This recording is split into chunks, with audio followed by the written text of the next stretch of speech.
Good evening, I'm Hannah Byrne. And I'm Will Dove, and these are the top stories for Friday, June 13th. In this evening's news, Israel launched a major attack on Iran last night, targeting nuclear facilities. An Ontario Christian group is preparing to begin legal proceedings against the province over freedom of speech rights.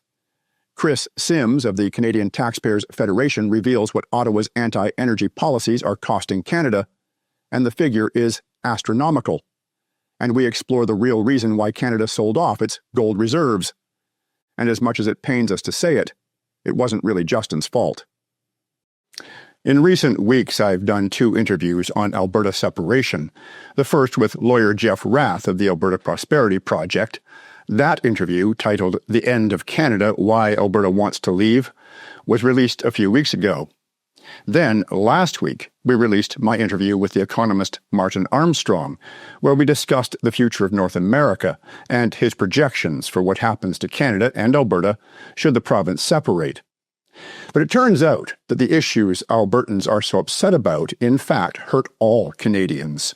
I'm joined now by Chris Sims, the Alberta Director of the Canadian Taxpayers Federation.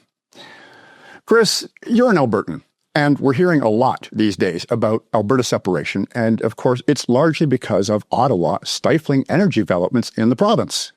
We are hearing some very hopeful words coming from Prime Minister Mark Carney after he spoke with the premiers, but we need to see action because this is costing taxpayers a ton of money. We need to see Bill C-69, the so-called No More Pipelines law, scrapped entirely, because that is, of course, choking off development, especially here in Western Canada. It's costing Canadian taxpayers billions of dollars to not have the proper pipeline capacity in this country. Now, that's a very good point, Chris, because it's not just Alberta that's losing out financially. Yeah, we went through some of the math, and it's pretty staggering.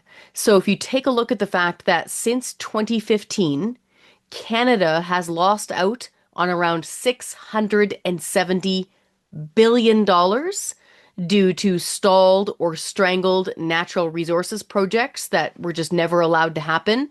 $670 billion.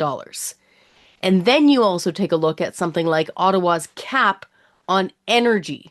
Now, they call it an emissions cap, but it functions as a production cap, and it largely hurts places like Alberta and Saskatchewan. You combine those 2 things, that is equivalent to the federal income tax bills of every man, woman, and child in Alberta, Saskatchewan, and Manitoba for 10 years. Alberta, Saskatchewan, and Manitoba. Let's see, by my rough math, that makes about 7 million people times 10 years. So we're talking about a financial loss for Canada equivalent to about 2 years of the entire country's income tax.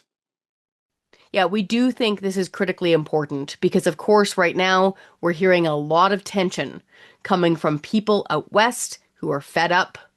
They're fed up. They want to see their natural resources projects go ahead. They want to see their rights respected. And we think that it's getting to a boiling point. So we wanted to stress that Mark Carney does have some tools at his disposal. He could do 2 things real fast. He could scrap Bill C-69 and allow for pipelines and other projects to be built. And he could scrap the cap on Alberta's energy. Thank you, Chris. Yeah, you bet. Thank you.